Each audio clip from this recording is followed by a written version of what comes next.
پس سعی کنین که اگر میخواین به هدایت ثبات داشته باشین، ما و شما کل ما باید به چی چنگ دیم؟ به کتاب الله. تابعداری از چی بکنیم؟ از دستور قرآن، از دستوری که الله کتاب الله است، فرمان الله، از این دستور رو بگیریم. دیگه گپنی. اگر دیگه جای گرفتیم ایسو بده اوسو بده پشت دیگه کتابا، باز گمراه میشیم.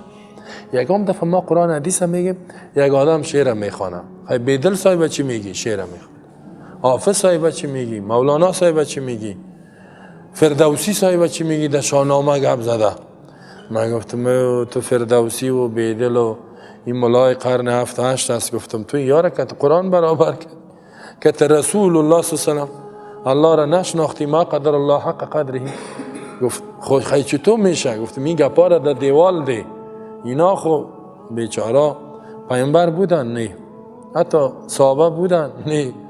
ائمه مجتهدین بودن؟ نه. پس هم پیدا شد شاعرها که هست نظر به اون فکر افکار شعر میگه، چه قلم داره میگه، اگه خوب بود خوب، بد بود بد، عقیدهش خراب بود بسیار شعرهای خراب میگه، عقیدهش خراب بود خراب، عاشق بود شعرهای عاشقی میگه، اگه چرسی بود با چرس تعریف میکنه، پودری بود پودره، شراب خور بود می می و شراب میگه، پشت می.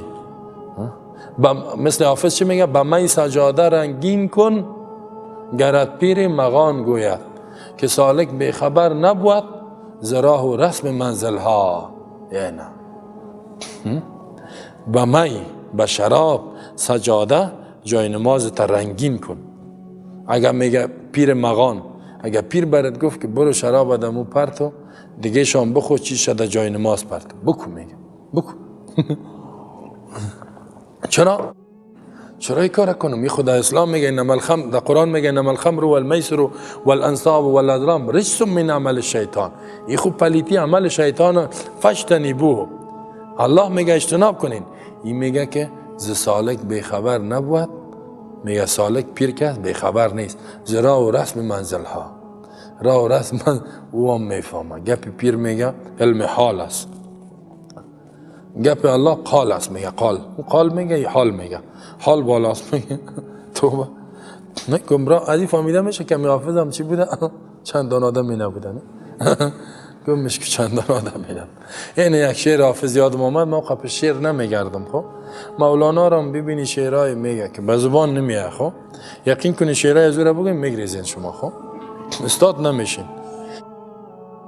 یک مولانا بود گفت که حافظی تو تعریف کرد، گفتم یک چند شعرش بگویم در مجلس، گفت نه نگویی میفهمید. خب گفتم اگه بگویم باز میکل این مردم میخیزن، تو گپای میزنن مولانای روم هم. خب بیچاره حال از مولانا چی جور کردن در ترکیه؟ رقص مولانا ها بوت برنجی چرخک زده رای.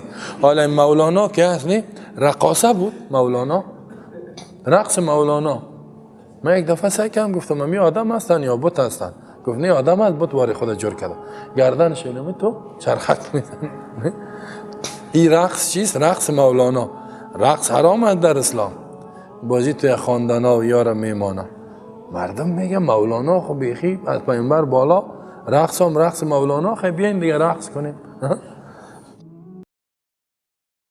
اسلام حرامه. علامه قرطبی میگه الله در قرآن میگه ولا تمشی فی الارض مرحا، در زمین با ناز و نخره راه نرو.